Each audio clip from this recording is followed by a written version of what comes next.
Sarah. Hi, Susie. Oh, sick Sarah. I know. What the heck? This has not been a good season for you. No. What the heck? You know why? I need more sleep. Oh, okay. It's catching up to you. Yeah, but I'm going to sit far, far away. Yeah. And I'm going to breathe in this direction. Keep your germs away from you. There. Episode 301. We are in the 300s. It's a whole scene. That's so fun. Look at us. Or nothing if not persistent. We didn't even bake a cake in the shape of a 300. I was thinking we should do, like, we should ask people what their favorite moments over the years have been. Yeah. And then we could put together, like, a clip show. Oh, I would love that. Wouldn't that would be fun for me. Do you have moments that stand out? I think ours are usually the same. Yeah, they're definitely. But I think recently the doorbell licker, I got a lot of laughs out of that. Yeah. That one made me giggle. Okay, we'll put that in the mix. Doorbell licker. Mine is always going to be Al Bundy. Oh, yeah. And I mean, the number one will always be the bag of dicks for me. Right. Did we peak out on, like, episode 10? Or maybe that just shows that we should only be talking about fart jokes and dicks. I think we need to revisit this. Like, so the question initially had been, when you picture a bag of dicks, what does it look like? Yeah. And yours was like, was yours a burlap sack? No, I think mine was like a grocery bag. Yeah, and it had like a baguette of dick. Yes. And yours was like a Ziploc baggie where they were like organized. Like probably like labeled in different sizes with your P-Touch label maker. Small dicks, medium dicks, large dicks. Just because they're dicks doesn't mean they can't be organized. Right. This is actually... Then you could hold it in your hand and say, does this spark any joy? Right. Well, so I'm wondering, does your bag of dicks change at all over time? Like, depending on where you are in your life, sort of like what's in the trunk of your car? Yeah, I think so. Let me think. What does mine look like? No, mine's still the baguettes in the thing. The baguettes. All right, well, I want to know what other people's bag of dicks look like. And those pictures never disappoint. So never, ever. Please tag us in those dick pics. Not actual dick pics, please. Yeah, no actual dicks ever. I don't want to see your dick. Funny. But this is actually an appropriate sort of introduction to a guest that we're going to have on later, who is the COO at Doc Johnson. His name is Chad Braverman. And Doc Johnson, if you're not familiar, is the largest sex toy manufacturer in the world. Dang! Oh, this is going to be interesting. It was one of my favorite interviews because... Oh, my gosh. If I can class up sex toys, I feel like I've arrived as an interviewer, and I think I did it. I believe this. I can't wait to hear. I was just curious about, like, trends in sex toys. You know, how things shift over time and, like, what people are into. Because we think of sexuality as, like, this fixed idea that whatever you're into just sort of stays the same. But that's absurd. And your taste in sex is also influenced by culture. And as he will share, movies and TV shows, you know, whether it's Sex and the City or 50 Shades of Grey or whatever. I bet 50 Shades of Grey was a big influencer. Yeah, so these things have an impact on the way people's intimate lives play out, which is so interesting to me. And the other thing I love about this interview that you can listen to later is that this is a family company. He grew up in the sex toy industry, which is so awesome. Oh, my goodness. Well, I wonder, that's so interesting, because I wonder how sex was discussed in their house. There must have been a real casual attitude around it, or it was like super hush-hush. And they don't ever talk. Like, it had to go one way or the other, right? And I'm sure it was a more casual attitude about it. And I wanted to know, I asked him, like, does anything shock you at this point? Ooh. Because you would think you'd be completely desensitized. So that was fun to hear his what he thinks about people's various kinks and tastes. Yeah, stick around for that. Yeah, so anyway, prepare to get angry, though, because I have an article that I read that I am outraged about. Please tell me right now. So that'll be fun. Okay, so the article was in The Guardian, and it was the deadly truth about a world built for men. And it was describing the various ways that design of products and life in the world is more dangerous for women because men are the prototype, and so everything is designed around their size, their weight, their height, their bodies. And you don't really think about the ways that this can actually harm us. And the great example is crash test dummies. Oh, my God. That they didn't even have make those at different sizes? Well, so they recently started making a quote-unquote female version, but really it's just a scaled-down male version. Which is totally different because we have different parts in different places. And different muscle in different areas, density of muscle that affect injuries in car crashes, etc. And this is the craziest thing about it. In Europe, when they use the female quote-unquote crash test dummies, they don't even put them in the driver's seat. No! They only test them as passengers. Oh, my God. I'm going to die. Wow. That is a subtle, It isn't even subtle. And it's not, but it's I feel like nobody would know. Unless, it would be hard to notice that. You know, it's one of those things where we could talk about it afterwards and say, "Oh my God, they didn't even put him in the driver's seat." But I bet nobody in those groups or planning meetings or whoever comes up with the idea to use the crash test dummies even thought about that. Well, so the men make up the largest number of accidents. Men get in more accidents, but women are harmed and die more because all of the safety regulations are meant to protect men and not women. That's totally crazy to me. It's sick. It's sick. But this is also my question. Is it so you have a guy who's Landon size or larger, 200 pounds plus, or you have a guy who's 120 pounds, because men come in all size ranges as well. Yeah. So were these... Is it okay if you have a man? They call it a standard, a reference man. Okay, so it's mostly so if you were a male who was on the smaller size, then you're affected by it too. Okay, that was my question. Yeah, okay. So really, this is sizist and gendered. Yeah. The standard reference man is a Caucasian man between 25 and 30 who weighs 70 kilograms. Oh, for Pete's sake. Right, so they're safe as heck. But, oh my God, I just can't with this. So, because women are generally shorter than men, they sit differently in a vehicle. And instead of acknowledging that and sort of working around the various heights that humans come in, they just say that women sit in a, there's a phrase for it. It just means it's something out of the ordinary posture. Oh, because I don't fit your very small, narrow definition of what a human should be. Yeah.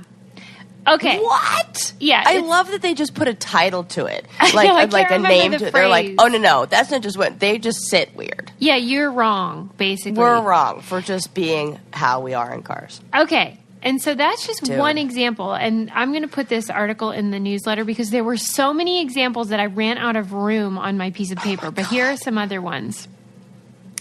It was talking about the female, quote unquote, skewed professions are understudied. So we know pretty much everything there is to know about the dangers of working in, for example, a mine, including the dust that they breathe in and the various hazards of working in the mine. But we don't know very much about the dangers of working in a nail salon. Oh, my God. And I know that there are. Right. Because it's also a lot of dust from the shellac and the chemicals and the odors from the various chemicals.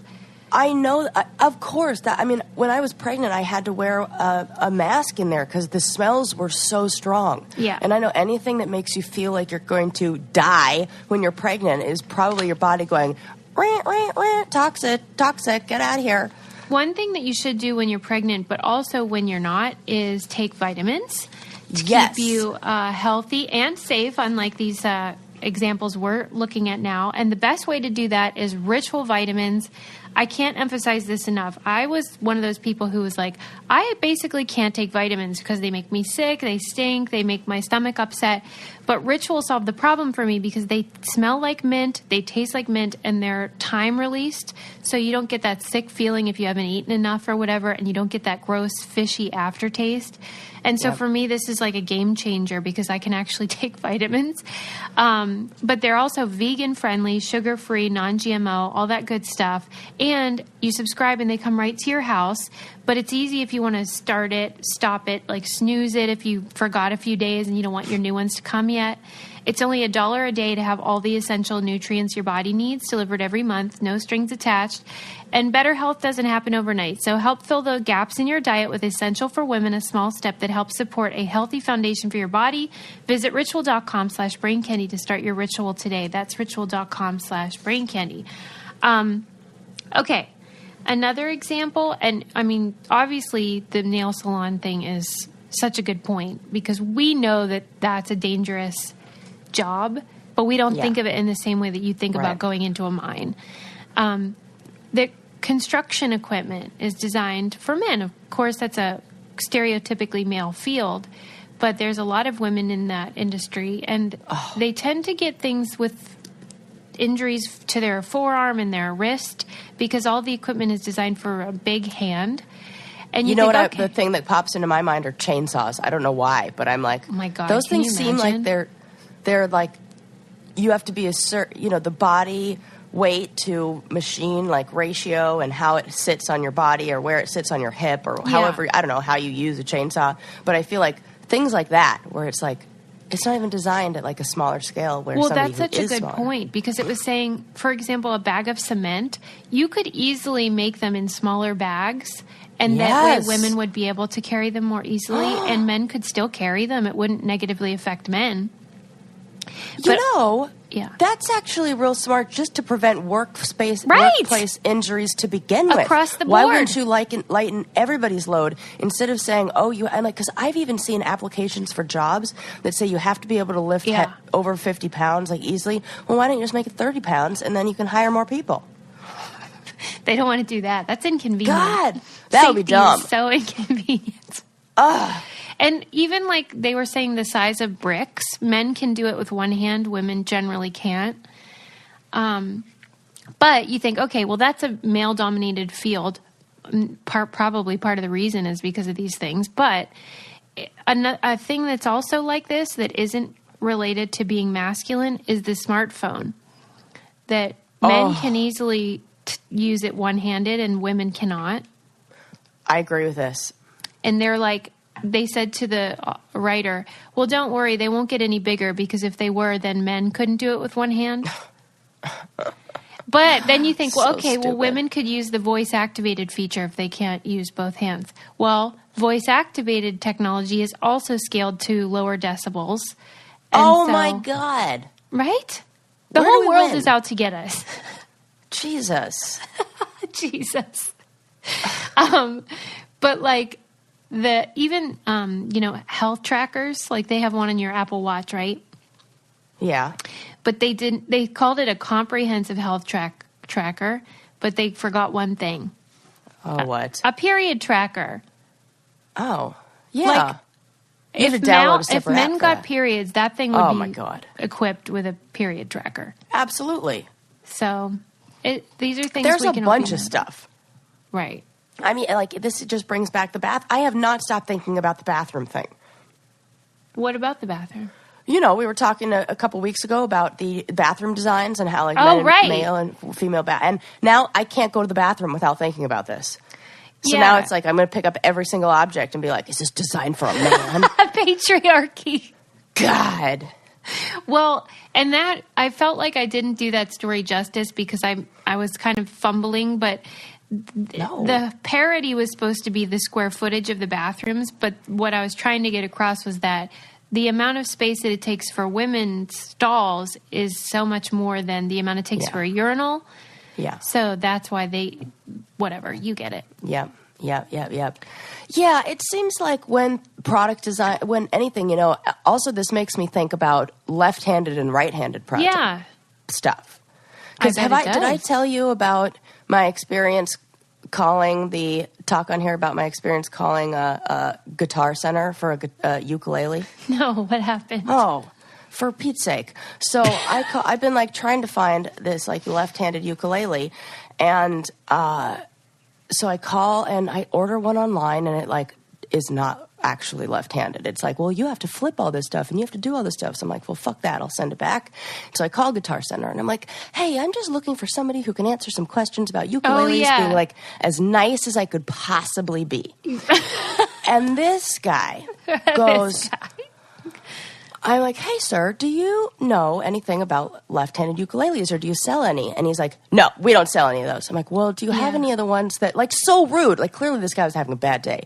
And then I was like, so do you have any ones, like, what do you suggest? He's like, well, I mean, you could get a regular one and you could flip it, but that's going to cost you, like, $50 worth of accessories. It's probably not going to, even work. And, like, so rude.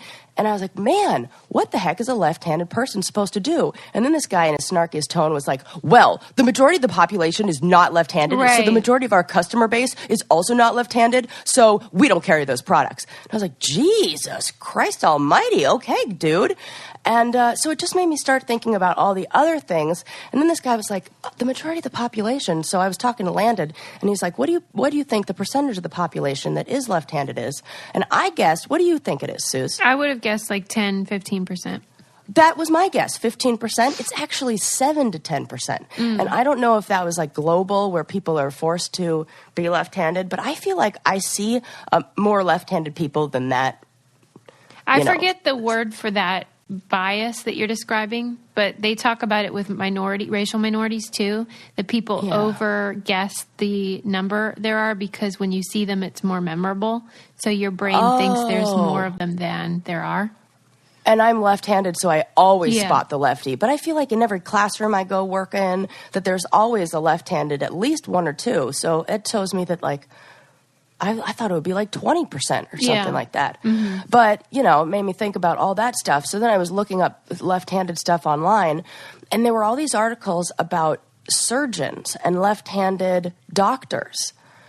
And the same way when I was looking up articles on how to play the guitar or the ukulele left-handed, a lot of articles said, suck it up and learn how to play it with your right hand. Like, really? Yes. Most of them. There were only a few articles I found that said, it was like, no, we can't just do that. And they were usually left-handed people who said that. But right-handed people were like, well, why don't you just play it right-handed and figure it out? You can do that, and your body will just catch up, or your mind will train itself, or whatever. And so they were saying that surgeons it's the same, where there aren't left-handed surgeons really to teach the new like if you're a student and you're in med school and you want to be, say, I don't know, a orthopedic surgeon or whatever, you're usually mentoring under a doctor who's right-handed, and they're not going to take the time to teach you with another hand because that's not the dominant hand they use. And also, the entire operating room are always set up for right-handed people. Yeah. Like the way that they put all the tools out, the order that they put the scalpels in, it's like everything is kind of like a dining room table, like when you go to eat and all the forks and knives and everything are on the opposite side. But it just made me like think, man, the world is really designed for a very specific, narrow group. It's like not only is it a male who's, 70 kilos or whatever and this many pounds, but also he's right-handed and, probably doesn't have long hair. I see what you're saying, and I bet there is a lot of those same injuries that come about as a result of everything being built to cater to the right-handed people. The weird thing, though, for me is that at least we can account for that in part because it is such a huge majority that is right-handed, whereas They called women's studies with regard to safety a niche group. Oh, my God, for 50% of the freaking population? More than, yeah. 51, okay. So that's why it's like even more insane. That is crazy. Yeah, that's a real fair argument. But because I'm just here on my like left-handed soapbox, like well, no, I think it's the same but, problem. Yeah. And you know what's also really, now that I said this out loud, the fact that I'm like more outraged by the left-handed stuff than the women's stuff because I've almost grown to accept it. That's sad. Right. It's like less shocking to me to hear how the world is designed for men than it is to think about the ways in which left-handed people get screwed over. Well, no matter what hand you use, if you brush your teeth, you should use a Quip toothbrush. That's what I'm saying. I bet brushing it in the opposite hand might do something to your brain, That's too, what they to like say. kind of stimulate it. Yeah, you should do that. I should try that. It's so hard. Have you ever tried it? No. Oh my God. I wanted to do it because they say it's like helps your brain get like, sharp. Yeah, but it's especially in the morning. Hard. Oh, and like going in circles in the other direction? Oh, that's funny. I just ordered Landon a Quip toothbrush. Oh, did you? What color did he choose? He chose black. Oh, nice. Yeah. I mean, this is what's great is not only do they brush your teeth in amazing ways and do the job, but they're super cute and they look great on your mirror. You can choose what color you want, and they're not bulky like those other old-timey. That's why I got it for him. Oh, really? He travels so much, and he used the one of those electric toothbrushes that was so bulky, and then he never took it with him on the road, and he would always forget and then buy toothbrushes. Like we have stockpiles of toothbrushes he's used once because he's bought them out on the road. And so now I'm like, no, forget it. Just use this. Put it in your travel bag. You could pop off the top. Boom, bada bing, bada boom. Electric toothbrush on the road. And the brush heads are automatically delivered on a dentist-recommended schedule every 3 months for just $5. And that's why we love Quip and why they're backed by over 20,000 dental professionals. Quip starts at just $25. And if you go to getquip.com/braincandy right now, you get your first refill pack for free with a Quip electric toothbrush. So that's your first refill pack for free at getquip.com/braincandy. Okay, I have a listener question. Oh, I love listener questions. Yes, I've been meaning to do this for a couple weeks, and I kept forgetting. Let me find it on my phone here. I always wonder, why do these people want our opinion? But who cares? We're going to give them. We're going to give it to them. Okay. Hi, gals. I have a question I'd like to ask you both in hopes that maybe you could discuss it on the podcast. It's mainly for Sarah since I think she mentioned it in an earlier episode. It has to do with arguing with my husband over who should be cooking dinner after work. Sarah mentioned that she usually cooks because Landon works more or is the breadwinner. Correct me if I'm wrong. My husband makes more money, but sometimes I'll work later hours and he'll just wait at home for me to come home and make dinner. Oh, no. This drives me nuts because he had the time to start dinner but seems to think it's my job. We've argued over this many times, and I feel like the issue is going nowhere. Any advice about this? P.S. We've been married only 4 months. I've heard the first year is the hardest. It is. That's from Samantha. First of all, I have to say that this is Sarah, regular person Sarah, so I don't want to say in any way that I'm like posing as anybody's therapist or giving any official advice. Posing this as is that. Just like marriage. This is just like opinion. Us sharing our stuff. So to clear things up, I do not do the majority of the cooking now. In fact, I haven't cooked a meal since like June, for real, because Landon really recognized that I needed his help, and I didn't even really think I had to ask, where he just kind of took over and started to see that I wasn't doing a good job of bringing a lunch to school. So he packs all my lunches for me. He makes dinner, and I have dinner like every time when I come home. It's made for me. And so he really saw that I was busy. And I think it's important, in any relationship to find that balance and be able to see when the other person is needing some help or struggling with, whatever it is, and also to have a lot of compassion for the other person. Like I used to be, even for yourself, like I used to be really worried that, oh my God, I didn't make the bed this morning, or there's so much laundry to get done, when I had so much stuff on my plate. And we just got to the point where we're like, you know what? The laundry's going to sit in there for a little while. Okay, fine. And it just... You gotta communicate. The most important thing is to talk about it and use like the feeling words. Like there's a magical formula of I feel blank, insert feeling word here, and not like I feel like you're not doing enough, because that's not a feeling word. It's like I feel overwhelmed, or I feel disrespected, or I feel frustrated when you blank. I feel frustrated when you assume that I'm going to cook dinner. And then you say, what I need from you is blank, and ask for what you need. And if you can use that formula for communicating anything that you need from your partner and get them to follow the same and say things like, well, what I hear you say is you're frustrated when I don't make dinner and you need me to do blank. That is like the formula for healthy communication. And everything in a relationship has to be negotiated. That's why the year one is the hardest, because it's an entire year of negotiating deals, essentially. It's like starting a business with somebody, and you have to figure out who's in charge of the finances, who's in charge of the housework, who's in charge of this. And if the conversations don't happen, then resentment just builds, and things that are not that big of a deal become a bigger deal because there's a big underlying issue that needs to be discussed. And usually it's a feeling of like being disrespected or, overwhelmed. End of lecture. To me, the idea of one person being the breadwinner should have absolutely no bearing on housework. Right. Like someone could make tons of money but not be stressed or pressed for time at all. And so they should be doing more if the other partner doesn't make very much but is really stressed at work or doesn't have time to get home late or whatever. Like how much someone makes should not be the litmus test for whether you make dinner. Absolutely not. Right. Totally true. Yeah. But for sure, like if I felt like my partner were holding out on creating food for us out of some sort of weird idea of whose job it is, first of all, that I would never make another meal. Like, yeah. Oh, I love that move. I'd be on strike for sure. I've gone on strike before. I went on strike with the laundry. Right. Because it was like that was it. It was like, is there this assumption?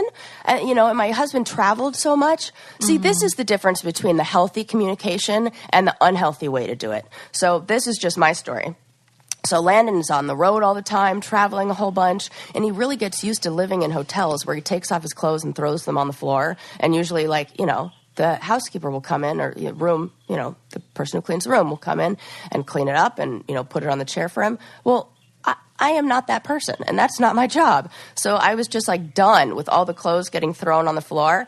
I said, I'm not picking them up anymore. So that stuff lived there for like 2 weeks. And then he finally, which was killed me, but then he finally got the picture. But I feel like my resentment and my frustration slowly built over those 2 weeks. And had I just come out in the beginning with that healthy communication and talked about it in a better way, then I could have saved myself, a couple weeks of stress and just thinking about it, or, stewing in my own, I don't know, whatevs. I just can't believe that he would just sit there and wait for her to come home. Yeah, I do not like that. That's so gross. That needs a conversation for sure. But it could be a situation like you're describing where maybe he was living at home all that time and his mom or dad was, making all the food for the family. Who knows what his routine was before he got married, but sometimes so often, like I really thought in my head that Landon cared so much about the bed being made every morning. That became like my job, really, because he never made the bed when I was staying at his house when I was like dating him. I'm like, geez, he never makes the bed. Okay, I'll do it. So then he got used to having the bed made, and then I thought, oh, he likes the bed made every morning.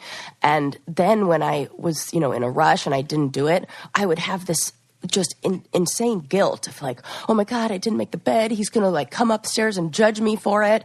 And I create this whole narrative in my head of like what he's thinking about my inabilities and my lack of whatever. Right. Or look at her. She's, that whole phrase of like sitting on the couch eating bonbons that they always use with like women. Like that's what I have the story in my head. And so I just asked him about it. And I said something like, does it bother you that I didn't make the bed today? And he was like, literally, I have not ever thought about you not making the bed once in our entire relationship. And that was like a thought that consumed me. I mean, I was thinking about it all the time. So a lot of times I think the things that we do or don't do, or we have these like stories of what we think the other person is thinking, and they're so often not correct. Yeah. You have to talk about them because you'd be surprised at how many assumptions we make that are just living in our brain and not anybody else's. I hope Samantha goes on strike and like just eats cheese every night and doesn't make him dinner. That would be funny. And I hope that she has a healthy conversation with him using her good communication strategies and feeling words. A great communication strategy that I know of is reading The New Yorker, because then you have something to talk about no matter who you're talking to. That's right. Because The New Yorker has something for everyone. They have a full range of topics, including politics, environment, pop culture, arts, humor, cartoons. There's just so much. And I just saw they were tweeting out something from their archives, which was the Nora Ephron article. And I was just so happy to see it. And I thought, well, this is another great thing, is you get access to all of the articles from 10, 20 years ago, and you can read those as well. It is. And I just want to encourage people to try this offer. They have 12 weeks for just $6. It's regularly $12. Plus, you get the New Yorker tote bag. And I just think this is a no-brainer. $6, and you get a tote bag, and you get to have access to the New Yorker, and the hard copy and the digital version. So you get 12 weeks of the New Yorker for just $6, plus the exclusive tote, which we use, and it's in the back of our car. We take it to the farmer's market. Go to newyorker.com/braincandy. Listeners save 50% when they enter Brain Candy. So use newyorker.com/braincandy and then the code braincandy. And they do so much good work, like the Harvey Weinstein stuff. They do a lot of deep dives. People love like our history of categories that we talk about on the show. They have a lot of those, the history of various things. So just try that out. You'll love it. Speaking of, I have the history of the public library, if you are interested. Don't you love libraries? I love the smell of them. I love the smell. And I always just feel more studious and smarter, and like I almost feel like I have to dress for the library in like my cutest, nerdiest clothes. I love the silence because there are very few places where you can go that are so peaceful. Yeah.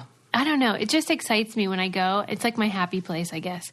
But anyway. My little brother loves the library too. I call him all the time. And this is a brother who hated studying, who hated, didn't do any of that, who was like, couldn't sit down, super ADD. And I call him all the time and he's like, I can't talk right now. I'm in the library. I'm like, okay. I think because that's what happened to me. I was not a good student growing up. I was like a super big slacker. And then once I discovered... I can't believe that. Yeah, no, I was just in it for giggles. I just wanted to laugh all the time, and I procrastinated and all this stuff. And then I discovered the library, and it was like, oh, you can learn about stuff you actually like. Yes. Oh, and that's probably what happened to your brother, where you like, you like that's learning. Totally it. Yeah. He was like, oh, so it's the same as when I'm, Googling stuff till 4:00 in the morning at home on my computer. Yeah. I felt like that the very first time I read a textbook in a grad school where or maybe it was like upper division undergrad stuff where I had this like steady habit of just zooming through it and like just looking for the answers. And then I opened the book, read the first page, and I was like, oh my God, I love this book. Yeah. And I read the whole chapter. I'm like, I've never done that ever in the entire history of me studying. So yeah, back to libraries. Well, basically, up until relatively recently, within the last 100 years or so, books were pretty rare. They were expensive and usually religious. I shouldn't say 100 years, more than that. But, they were not something that everyday people had around. And, obviously literacy rates were a lot lower. And then in the New World, men eventually started forming clubs, sort of, like the Masons and all those groups. Yeah. They didn't allow people of color, poor folks, or women, of course, but like these clubs began the practice of sharing information and lending books to each other. And then eventually they realized that, like, it's better if you have more people in the conversation and more books to share. And they started letting more people in. They still weren't going to let people of color or women in the group, but then women and people of color started making their own little clubs. And basically women started realizing the same thing, that reading and information helps people behave better, ultimately. Oh. They called it middle-class values, but what they really meant was like being civilized. And so they wanted to include more people in the category as well. Yeah. And I thought it was interesting. You know how people always give Carnegie the credit for being like the godfather of public libraries? And I didn't know that. Well, he gave his fortune to create libraries. That's why there's so many Carnegie libraries around the world. Oh, I had no idea. Really? No, not at all. Yeah, he gave... I just figured, I don't know. I don't even know who, like, Suze, I'm going to sound like a dummy here. I don't even know who that is. Oh, Andrew Carnegie, he was just like one of the he was like the Trump of back in the day. And he donated his whole fortune when he died to libraries, so it's the equivalent of over $1 billion to fund them, which is so awesome. Hey, that makes that guy, Carl, whatever his name is, who just died and gave his $125 million to his cat, even sound more ridiculous. Right. Could have built a library, buddy. That's what I'm saying. I'm still mad about that. Yeah, I get it. And, like, I do think credit should be given to him, but it kind of annoys me because it's another example of how all these women and people of color were moving forward the cause of making books affordable and available to everyone, and then some white rich guy gives money, and then he gets all the credit. Yeah. But, I mean, I'm glad all of them did their jobs in terms of spreading the word, but the article just made me appreciative of the things that libraries offer to the homeless community, to new moms and dads who like don't know what to do with their kids, and classes for people that don't understand technology, and all this cool stuff that helps our society. And it said in the article that Trump tried to cut the little federal funding that goes to libraries. And thankfully Congress worked against that, but it's so important that to block people from information is the worst thing you could do. Well, and it's the perfect way to control people. Yes, that's why it's so bad. Yeah, because it just leads to so much other stuff. I feel like a lot of people don't even know about what is available or offered at libraries. Oh my gosh, go to your library. Yes, go. And oh my Lord, if you have kids, there are so many resources there. I mean, I went to the library to pick up a book one time that I never returned because I lost it on the plane. Oh my God! So nobody tell the Huntington Beach Library because I think I'm banned for life from there. It was a big book too. I cannot believe you're banned from a library. Well, I probably am because I have like a really big fine. I never returned the book. You aren't upset enough. Well, you're right. I mean... You're right. I mean, at the time, I was, like, broke, and there was no way I was going to pay for it, and I left the book in the backseat of an airplane, and I even called the airline to try to get it back, and I was just like, I'm never going to find this book. I'm just going to move to another city. That seems easier than actually following up on this. Wow, that's rock bottom. Yeah, I hope all the libraries in Orange County aren't somehow connected and they keep my stuff on record. But so I went there to go get this book. And I walked in on story time, where it was a woman like reading the books to little kids.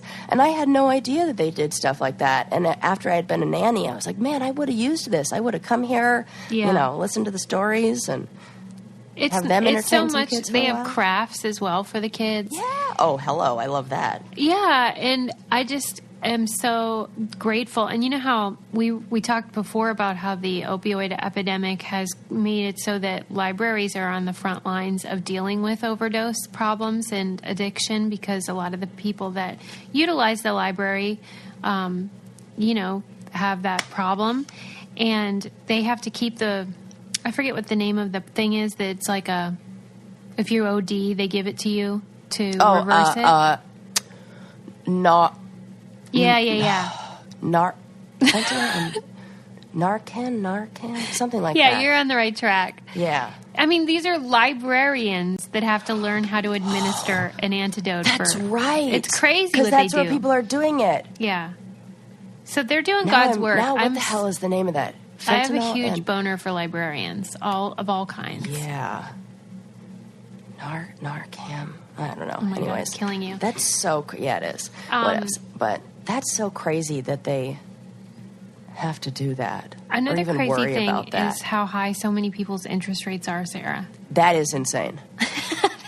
Actually insane. By the way, I just paid off my student loans. Oh, Suze, congratulations. What a feeling. Suze, you should I definitely, pour yourself a glass of wine and get out the streamers and confetti and it's so celebrate. exciting.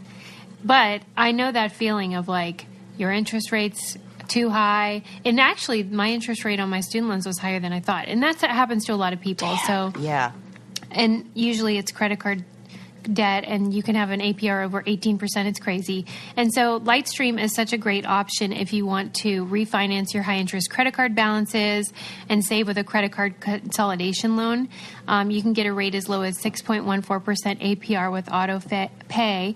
The rate is fixed. It won't go up. You can get a loan from $5,000 to $100,000, and there are no fees, and you can get your money as soon as the day you apply.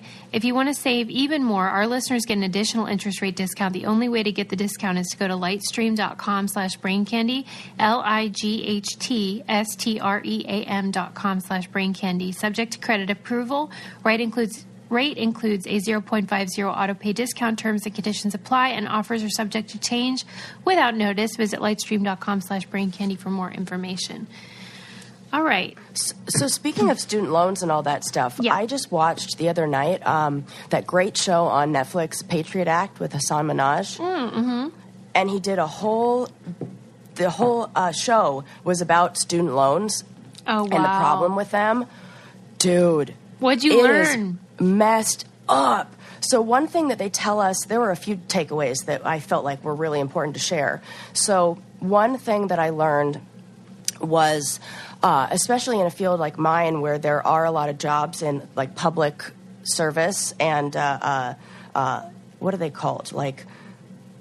You work in a nonprofit organization or things like that, and you can, if you do that for 10 years, then you qualify for loan forgiveness. Yes.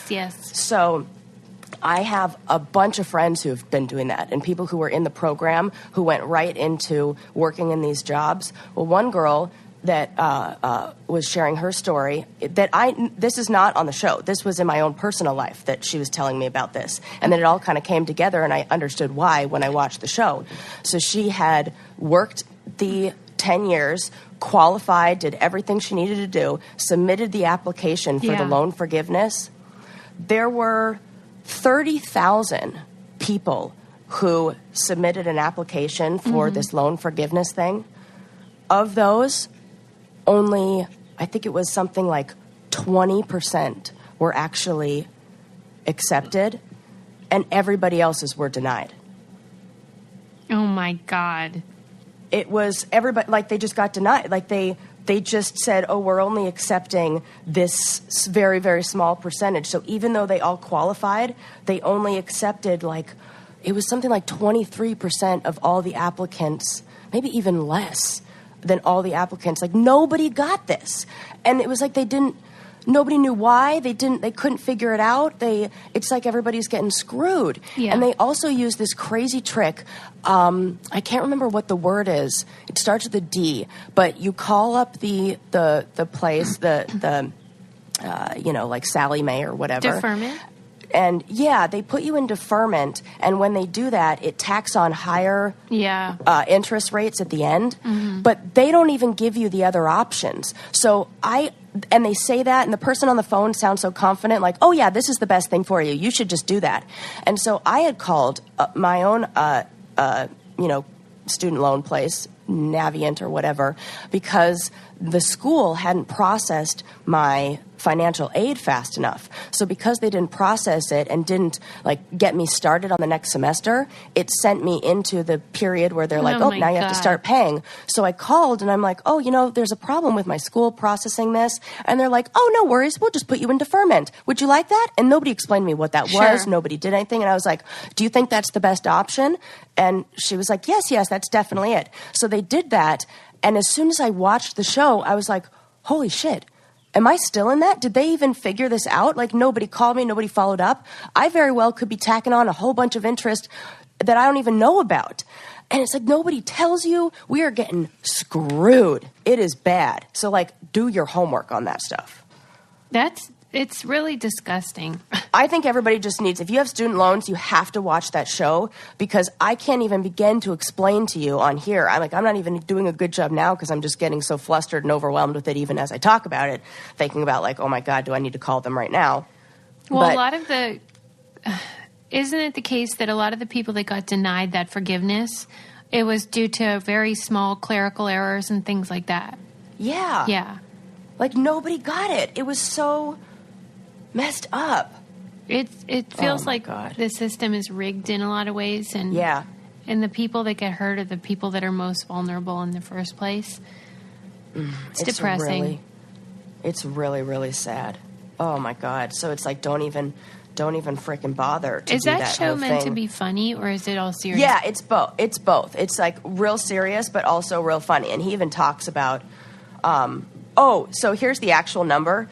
The number of applicants who in 2018 submitted that,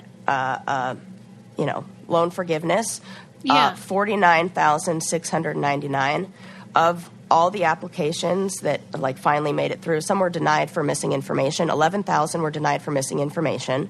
Then the total number of applications that were approved, 423. No way. Yep. That's it. Wow. That's it. 72% of applications were denied due to not meeting the requirements of the program. Yeah, because probably nobody even knew what the hell they were. Yeah. Dude, fucked up, man. But yeah, watch that show. It's real funny and really informative and stuff we really, really need to know about. I also highly recommend the episode on Amazon and the one on Supreme clothing line. Supreme? Yeah. What's that? Oh my gosh, I feel like we've talked about this a little bit. Yeah, is Supreme it is it's the logo. It's Supreme written in a red box in italics Helvetica, and it's I know it's very specific, the font. But it's just taken off as this skater brand that they've made really exclusive, and there's pop-up stores that open and there's lines around the corner, and they take a brick and put the Supreme logo on it and sell it for $300, and how this came to be and who's profiting off of it. It's just fascinating. So I love all that stuff when they do a deep dive into the history of, just like you, Suze. By the way, this just came to my head. How about how people were super offended that I was being so mean about bangs? Were they? Oh, I didn't even know. Yeah, people are you know what? I thought people might do that because in my head I was thinking, as I was listening to that episode, I was thinking about a good friend of mine, also my hairdresser, who has bangs, and they're adorable. And I couldn't imagine her without bangs. And she always jokes that she has a daughter who also has a 5 head, and so she has to cut bangs on her. And then she just had another baby, and she's like, there's a picture of her baby, and she's like, uh-oh, I think she got my forehead. And it was like, she has bangs in her future. So, some people can really rock it. I mean, Betty Page, hello. Okay, yeah, let me clarify my remarks. First of all, Yes. I am an asshole, okay? So, I mean, I get it. You're not wrong. Some people look nice with bangs, no doubt about it. I think I'm really kind of referring to people who, don't have bangs and then, are going through a crisis. And Totally. think that's going to solve the problem, and it tends to maybe not look so great when they do it. But if Right. bangs Not like somebody are already had them and are getting a trim. Come on. Yeah, no, that's fine. And, Yeah. if that's your look, like your friend that you said looks great and you can't even picture her without them, you probably have never seen her without them, right? Nope. So that's Never. her signature look, and it works for her. So cute. I'm Yeah. the problem here. Well, don't get bangs, Suze. No, I won't. But I will get Stamps.com because it's so convenient, and you don't have to leave your house or your office or wherever you're shipping anything to send a package. All you have to do is use your computer, print official U.S. postage 24/7 for any letter, any package, any class of mail, anywhere you want to send. And then once your mail is ready, you just hand it to your mail carrier or drop it in a mailbox. It's so simple. And you get a discount off every first class stamp, 5 cents off, and 40% off, up to 40% off priority mail. So you don't have to leave your house. You get discount, and you can just plop it in the mail, and you don't have to wait in traffic or whatevs. It's a no-brainer, saves you time and money. Right now, our listeners get a special offer that includes a 4-week trial plus free postage and a digital scale without any long-term commitment. Just go to Stamps.com, click on the microphone at the top of the homepage, and type in Brain Candy. That's Stamps.com, and enter Brain Candy. I read something that I'm mad about. This episode should just be things I'm pissed about. Those are my favorite episodes. I'm just going to start flooding your inbox with things that I think would kind of make you pissed off. Yeah. Okay. So I read that they recently discovered some letters in an archive that revealed that Charles Dickens, he was with his wife for over 20 years. They had 10 kids together. Holy crap. And then he started banging some hussy on the side and tried to get his wife put into an asylum. What? So that he could just bang this other hooker. Get out of here. Right? Dude, this is like when I found out Picasso was a dickhead. These guys would have never lasted a second in the Me Too movement. I almost did a spit take. That is so funny. How did you find out about that? Oh, from the comedy that... Oh, Van Gogh, you mean? Oh, is it Van Gogh? Yeah. No, it's Picasso. Is it? Yeah, from, what the hell is her name? No, but Hannah Gatsby. Gatsby. But I think that was Van Gogh, though. Oh, maybe I'm wrong. Well, then, you know what? Sorry, Picasso. No, wait, but now I want to know. No, I'm going to Google it. Cubism, sunflower. Yeah. It was. Oh, she talks about both. Oh. Picasso and Van Gogh. So we're both right. How did you find that out? I just Googled Hannah Gatsby and Picasso, and I found an article that says Reframing Picasso, Hannah Gatsby, and Separating the Man from the Art. It's probably Picasso then. Who did the sunflowers, though? Van Gogh. Oh, okay. So that's why it was in my head. Okay. I got kicked out of the Prince Edward Museum for taking a picture of that painting. No, you did not. You're not allowed to take a picture? Yep. You couldn't take I don't know. I think you couldn't take a picture flash or no flash. That's absurd.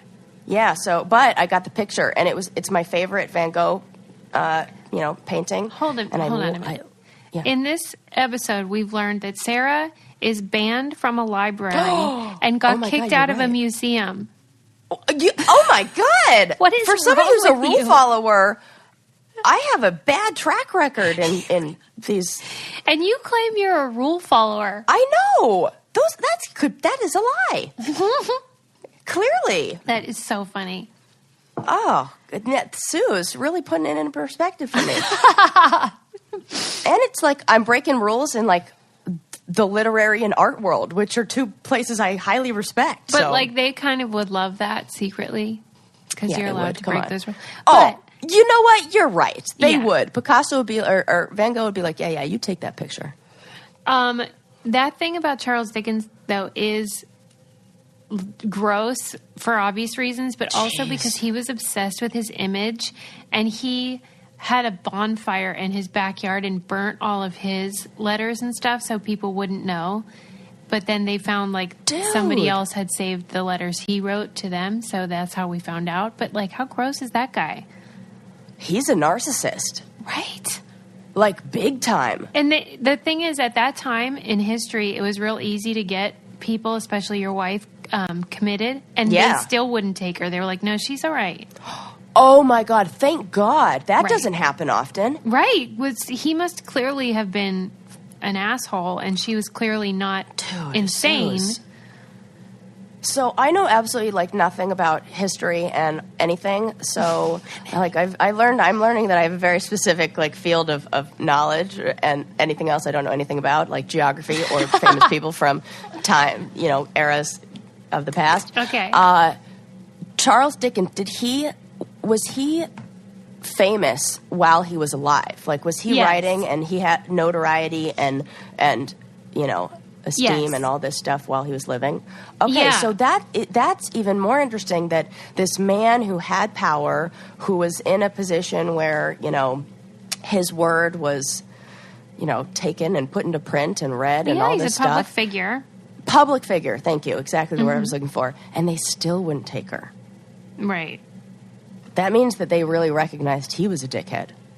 Right? And I just can't believe this is the same guy who's writing a Christmas Carol or Christmas Story, or whatever they call it. I always get it mixed up. Christmas Carol. And, God bless us everyone, and, like, care about the people that matter, not money. God bless us everyone except for my wife. Right. You can take my wife, please. Right. I mean, for real. And now that you say it, all those books feature only men. True. And, like, Oliver Twist, all that, like...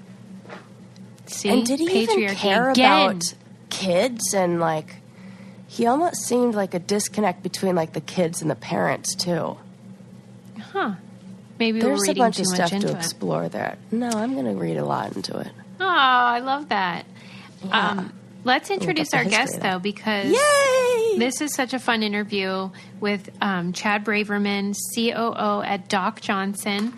Let me get the website. You should check out their... I know what it is, since I already looked it up. Doc Johnson. Yeah. DocJohnson.com. That's DOC. Don't think I didn't Google that as soon as you mentioned it. I love how when you pull it up, like on the Google page, there'll be like categories, and it says dildos/dongs. Like it's called a dong. I did not know that. You know what I really like about this is that it's very female friendly. Yes, this website, like even the front page of it. The first page, it almost looks like you're shopping at Sephora. Like there's this pretty like arousal spray that's like all floral and looks like something that I would have like on my counter in my bathroom or maybe on my bedside table. It's probably why they're so successful is because they're good at marketing and knowing what people want, and it's not just male, whatever. It's not just the patriarchy. Right. Yeah, good. But he was super fun to talk to, and I just think what an interesting story that your family business happens to be sex toys.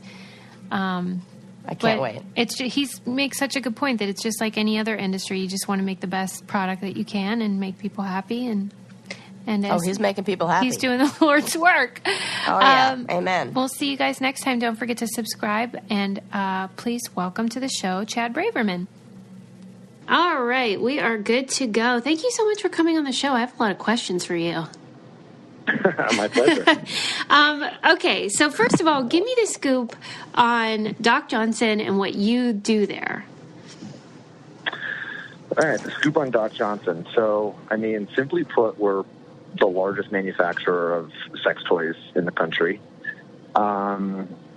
Started in 1976 and have been chugging along now for, 43 years as a leader in our industry. I came on board 15 years ago this year. No. Yeah. So wow. It's crazy. I can't believe that. That is no joke. I know. It's nuts.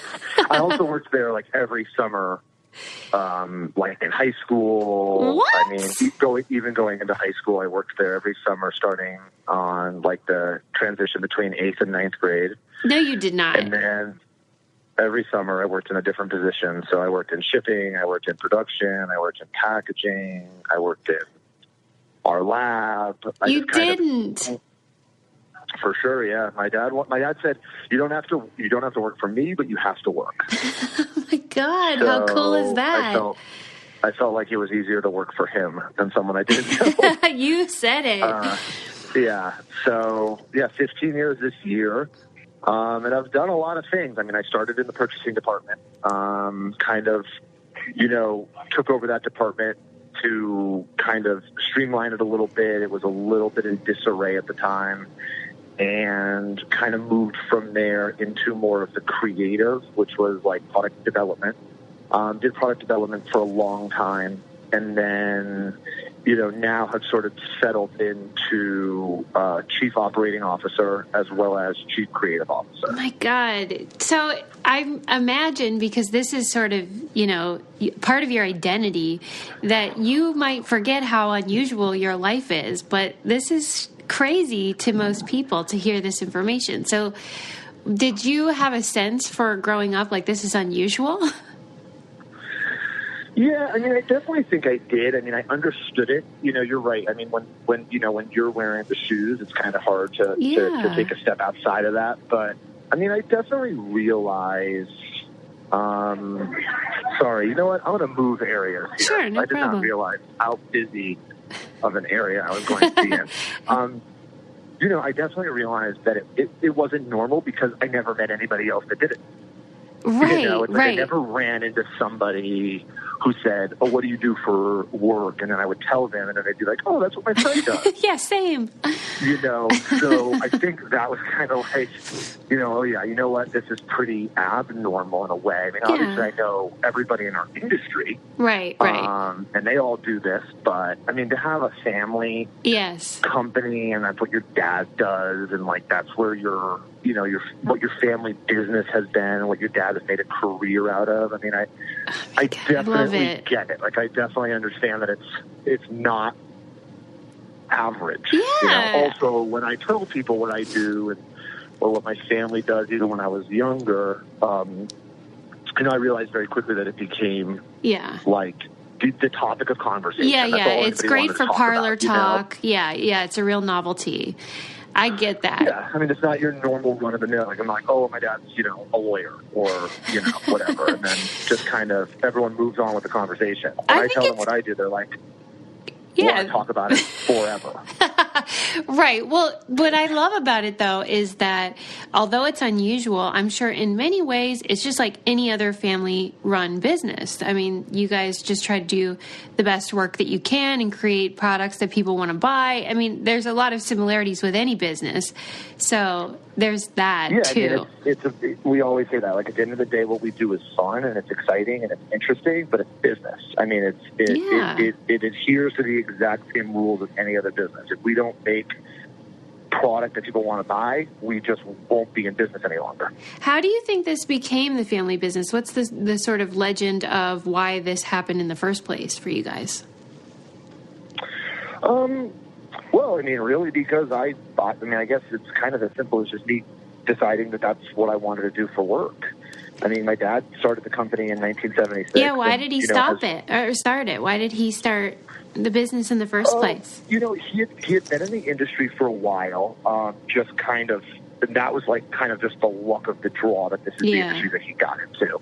And, he was like running magazines up and down the East Coast and doing just sales stuff, and moved out to Europe to do some work in the business, and what he noticed in Europe was much more acceptance towards the product, and then also mainly that it wasn't just like the videos and the magazines, that they were really interested in product there, and they were like packaging product, and they were selling product in the front of the stores, whereas in the States at the time, it was kind of like in bins in the store. Like it was really heavily focused on VHS, 8mm, and magazines. And so he kind of had this vision that he wanted to come back to the States and start a company that produced product. And that's where he really saw himself and his career going. So he purchased a small manufacturing company in North Hollywood that was making like fishing lures and things like that at the time. So they had the machinery, they had access to the material, and, you know, they were a manufacturer. So he purchased that facility and just started making sex toys instead of fishing product. That is so cool. Like, I just love the idea that he saw a little gap in the industry and he was like, you know what, I'm going to fill it up and I'm going to, you know, make something that people need. That's really cool. Yeah, for sure. I mean, it's an incredible story. I mean, especially to know at the time and, you know, what was kind of going on in the country at the time. And, you know, there was sort of the sexual revolution, but then on the backside of that, there was definitely like a tightening up of everything as well. Yeah. And, you know, to know what he had to go through and, you know, to think about it back, you know, in the late 70s, to be like, okay, this is what I'm going to do. It just seems, to me, it seems extraordinary. And you have been in the business for a while and you've been around it for a long time. And have you noticed some changes along the way? What's different now than 20 years ago or whatever? Yeah, I mean, you know, like I said, I mean, when he was starting out, what it was like, and I know what he had to go through, and, you know, the different struggles that the industry had as a whole. To see it today, I mean, the mainstreaming of it is so incredible. I mean, you know, from movies to television to mainstream magazines and newspapers. I mean, we had a huge article in the New York Times last year. You know, to see these different, you know, mediums that are not just okay with what we do, but are actually like advocating for it. Yeah, it's not taboo like it was. It changes the whole ball game, because I mean, it's finally letting people know, like, hey, this is okay. This is good for you, actually, and you should be buying this product and using this product, whether you're alone, whether you're with a partner, whether you're with multiple partners. And also, I mean, obviously, I believe our industry, I mean, is maybe the most inclusive industry in the world. Yeah, good point. I mean, because if you look at all the different companies in our industry, I mean, we're making product for everybody. You know, and we're making product for everybody to have a more pleasurable sexual experience. Yeah, I mean, which is universal. I mean, exactly. You know, so yeah, I mean, it's been. I mean, what I've seen over the last, you know, obviously the internet is a big reason for all of this, but you know, the overall mainstreaming of the industry has been significant over the last 10, 15, 20 years. What do you think is the maybe the biggest misconception still that lingers? Is there one? About your industry, I should say. You know, I think that the industry, I think as a whole, kind of still gets categorized as like the porn industry. Yeah.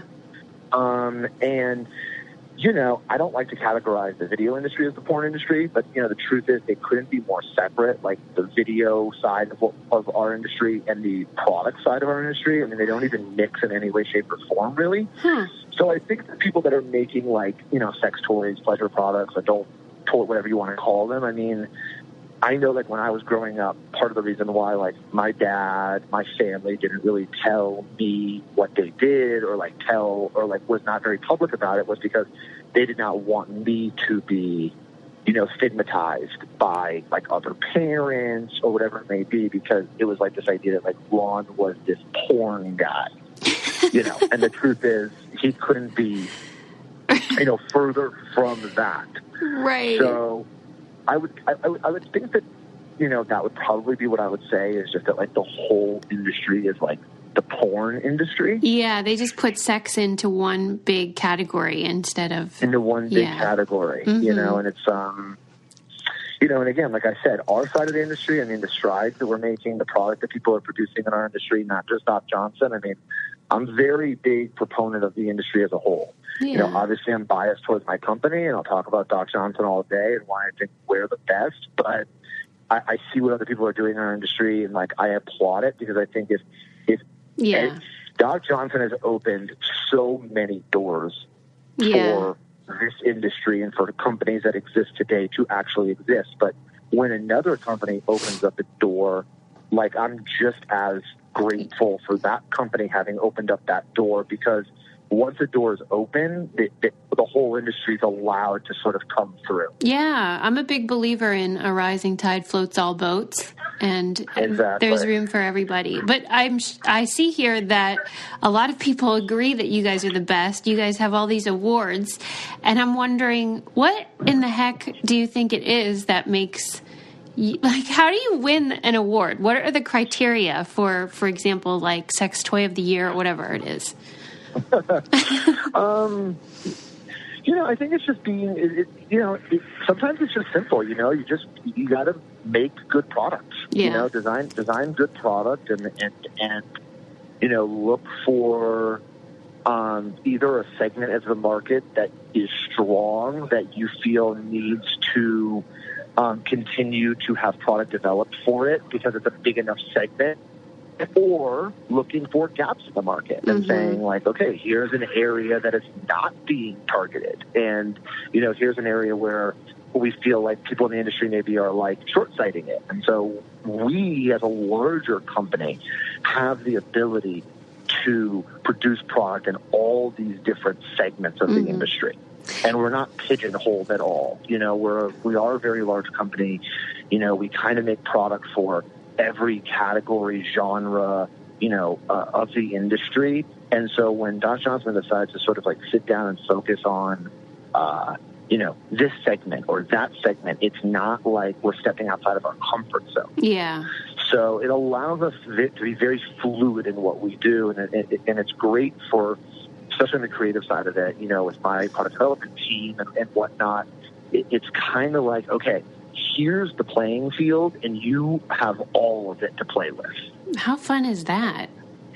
You know, it's not like we go into work every day and kind of try to develop, like, just one more vibrator, because all our company does is vibrators at this exact price point. And, you know, here's what we need to do.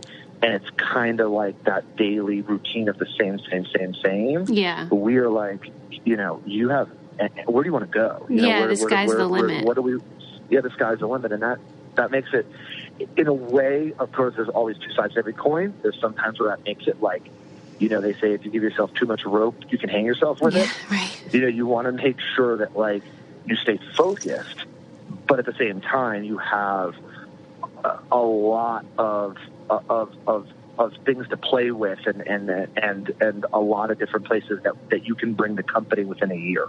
That's really fun. You must at least enjoy, I'm sure it's all very hard work, but the fun of the variety and always having something new to work on must be really enjoyable. The creative side of what I do is the best. I mean, I love it because of that specific reason. It's not monotonous. You know, it's exciting. It can change all the time. And, you know, you're never really focusing on just, like, one or two things, which I love personally. On the operational side of what I do is way more sort of your, like, business typical 101. Yeah. You know, and that's kind of like, because again, we are a manufacturer. But it's a good balance, I think. 70% of our product, like, in the United States, in our facility in North Hollywood. Oh my gosh, that's amazing. There's a lot that comes with being an actual manufacturer and like having to, you know, understand how many, you know, employees you're going to have on any given day, how many people in production, you know, machinery, material, et cetera, et cetera, et cetera. I mean, that part of it is way more sort of your typical, just like business type job. That's what I think so cool, though, because I remember I read that New York Times article, and I found that balance of you're in a very unconventional industry, more or less, but there's a lot of it that is, as you say, you know, business 101 or traditional sort of manufacturing, just creating products. And I think that's such a cool dichotomy of a job. Yeah, I mean, like I said, if you know, it's not unlike any other business. If we're not efficient, you know, then like we're going to lose money. If we're not, you know, if we don't have the right number of people, we're not going to be able to make the right number of products. You know, so it's that stuff is like it's like your business books. You know, it's like you're producing a widget at that point. Right, like it doesn't exactly. matter if we're producing a sex toy or a coffee table. Yeah, you know, right. That's just business. Tell me this.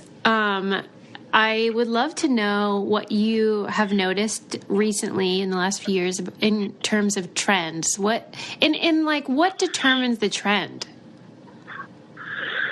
Yes, I mean, that's a good question. I mean, you know, there's so many different trends now because there are so many different segments of the market, you know, so I think like it's easy to say the last couple of years has been kind of dominated by, I'll give it a very broad umbrella of like BDSM. Oh. You know, like to me, that's a trend that started with the 50 Shades of Grey. Oh, because right. there's a door that was opened to a large segment of the population that had never really understood that BDSM could be mainstream. Right, that's so interesting. It was always thought of as like fetish, dungeon, dark, like locked in a in a room, handcuffed, etc. But when that book kind of became this phenomenon, and your average, woman in the Midwest or whatever was like, oh, there's so many different aspects to BDSM, and there's so many different levels of play that started to really affect the market. And I think what companies like us and a lot of other companies in the industry saw was like all of a sudden these products that maybe were just selling okay, that we would have considered maybe BDSM-y or ish, I should say, like all of a sudden sort of started selling really well. And then we all started developing lines really around this category and saw a market that was there before that was niche become like huge. That is so fascinating. That's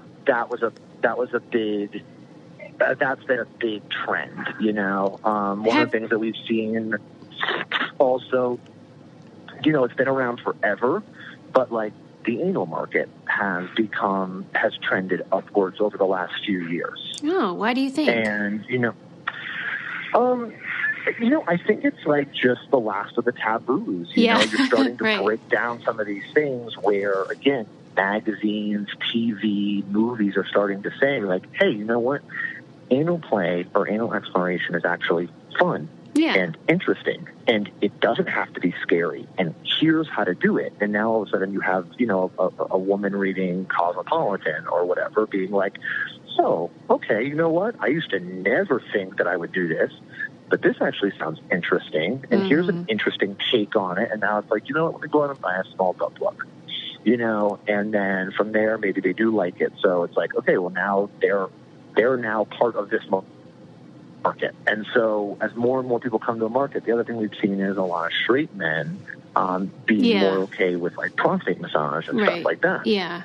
Makes so sense. All of that together sort of bolsters a segment of the industry, and you're like, oh, wow, look at this anal category of products is really trending upwards, and here's why. Have you noticed anything go out of fashion that used to be super, people used to be really into it, and now they're not? It's a good question. Or is just business is just booming across the board? Yeah, I mean, I would love to say that's true. Off the top of my head, I really can't think of one. I'm not surprised, though, because if more people are just embracing things that used to be taboo or niche, then it stands to reason that the stuff they used to be into, they'd still like as well. Yeah, and if they're not, if they've moved on to something else, there's another group behind them waiting to kind of come in and start all over. Right. You know? Yeah, it's so cyclical. It's there's nothing that jumps out to me where I would say like, oh, you know, we really used to like crush it in this market, and that's just kind of dead now. Yeah. Well, that's good. I mean, that makes me excited. Maybe everyone's just super satisfied and banging like crazy. Yeah, I mean, it's better for us. Right. Okay. Quickly before I let you go, is there anything that shocks you ever at this point? Are you totally desensitized? I mean, I'm probably as desensitized. Yeah, I as bet it you gets. are. All right. I was just curious. You know, I mean, look, I have two ways that I look at stuff, right? Because of how I grew up and what I do for a living. You know, my feeling always, and this sort of mirrors Doc Johnson as a company's sort of feeling, is like, as long as you're having fun and as long as you're consenting or, you know, it's in a consensual scenario, do whatever brings you pleasure and have fun with it. You know, that being said, there are things in our industry that I personally am like, okay, that just seems not your cup of tea. I'm shocked by it, but I'm like, oof, that one, you know, like the thing that jumps out to me always is like the, like sounding, you know, like the urethral sounds. I do not even know what that is. Those are like different, like metal, basically like, I don't know what I would call them. They're just like metal rods, basically, that like men can use. Oh, Lord, no. In their urethra. Yeah. Oh, okay, got it. Oh, God. Yeah, that's not my cup of tea, you know. To each their own, right?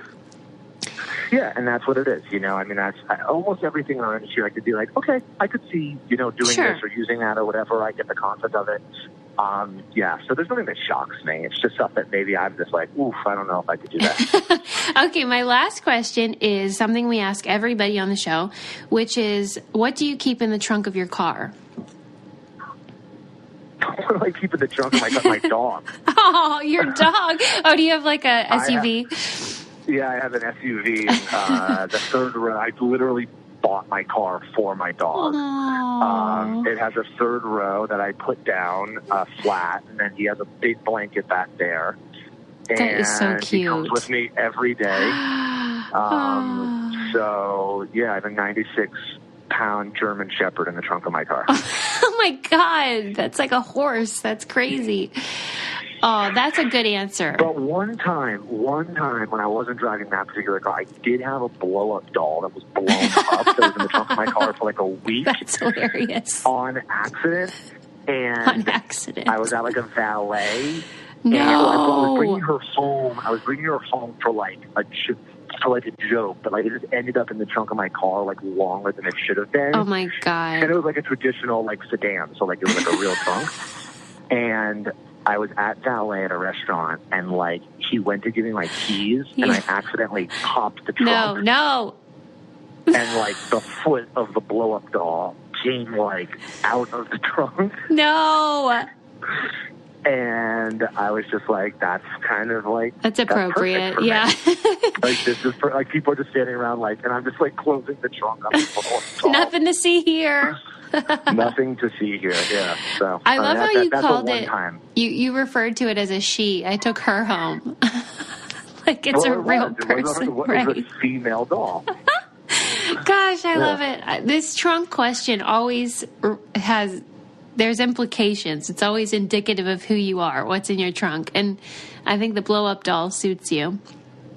I think it suits me perfectly. It's funny, too, because I've had an SUV almost my whole life. So, you know, it's an interesting question because I've really never had a proper trunk. Anything, quote-unquote, in my trunk. Right, so to speak. You know? Do you have anything else you want to share about Doc Johnson before you go?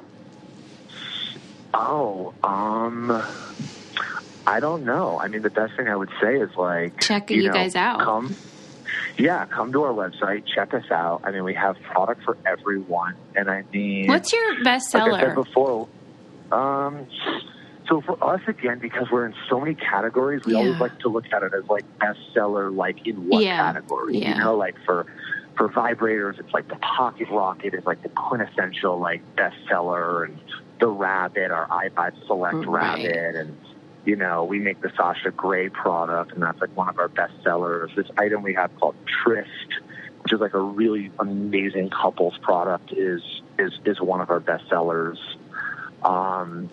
You know, so like, yeah, I would definitely just like, please come to the website and just take a look and like, you know, see what we have. I mean, we have something for everyone, and whether, again, it's solo play or it's partner play, I guarantee you can find it on our website. Awesome. Thank you so much for coming on the show. This was so interesting. Thank you so much. I really appreciate it. It was very nice talking with you. You too. Thank you so much. Talk soon. All right. Bye. Bye-bye.